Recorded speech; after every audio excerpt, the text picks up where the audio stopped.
The fifth most common question asked by the non-Muslim is, why does Islam allow a Muslim man who have more than one wife?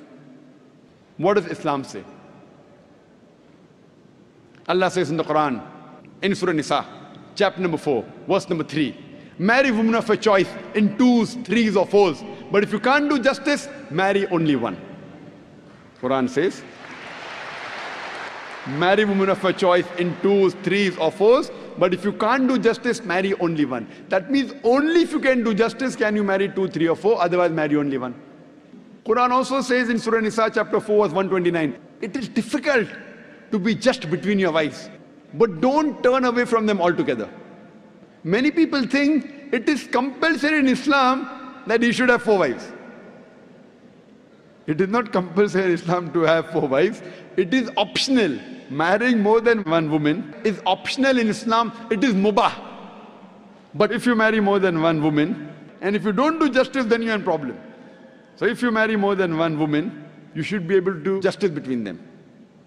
Let us analyze what are the logical reasons why Islam permits a Muslim man to have more than one wife.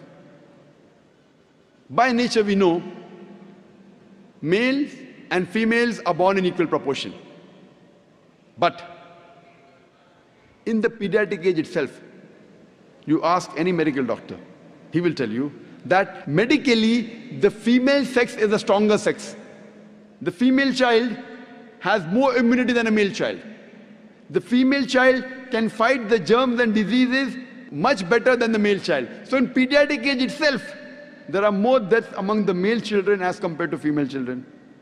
So in the pediatric age itself, there are more females as compared to males. There are wars taking place. In the wars, there are more men who are being killed as compared to women. As life goes on, deaths take place due to accidents, due to alcoholism, due to drug addiction, due to disease. In all these cases, more males are dying as compared to females. And today's statistics tell us that the average span of a woman is much more than the average span of a man. Today, there are more females in the world as compared to males. In some third world countries, like India, where I come from, the female population is less than the male population. And the reason is because of female infanticide and female feticide. There's a program by the name Let Her Die, under the banner assignment. It came on BBC, where a British reporter by the name of Emily Beckenin, she says that every day more than 3,000 fetuses are being aborted after they identified that they're females.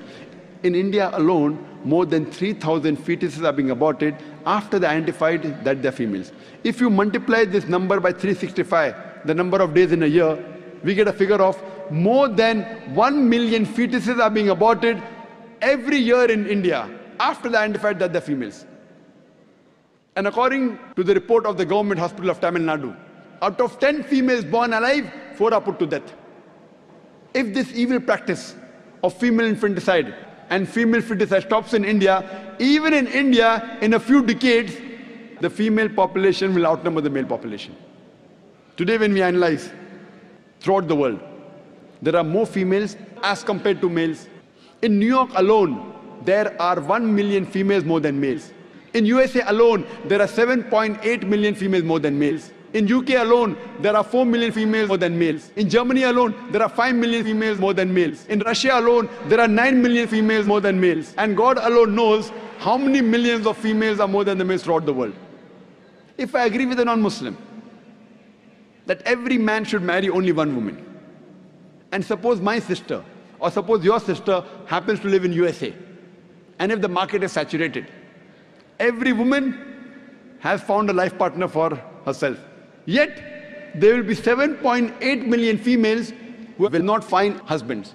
And if, unfortunately, your sister or my sister happens to live in USA, and if she's amongst one of those 7.8 million females who has not found a husband, what's the option she has? The only option she has is that she either marries a man who already has a wife, or she becomes public property. Public property? Many people say, Dr. Zakir Naik, such a harsh word. It is the most sophisticated word I can use.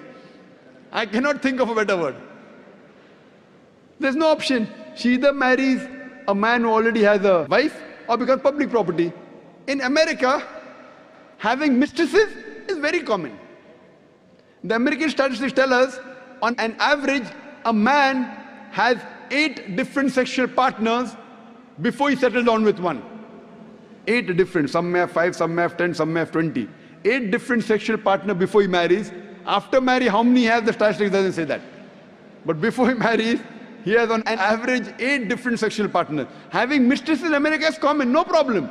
10, 20, no problem. Having 2 wives doesn't go down their throat. You know, when a woman becomes the second wife of a man, she gets honor, she gets a right. She lives a very peaceful life, with grace, with honor, with all her rights.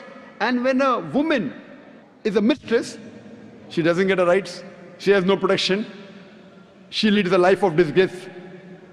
Therefore, Islam permits some men to have more than one wife to protect the woman. And I do agree, if someone tells me that no woman would like to share the husband, I agree with them. I don't argue. I agree with you that no woman under normal circumstances would like to share the husband. But the Islamic Sharia says, let a small loss take place to prevent a big loss.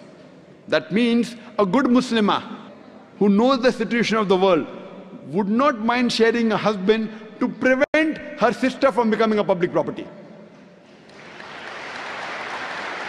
You ask any modest woman, would she prefer becoming the wife of a man who already has a wife or becoming public property? Any modest woman would choose the first one.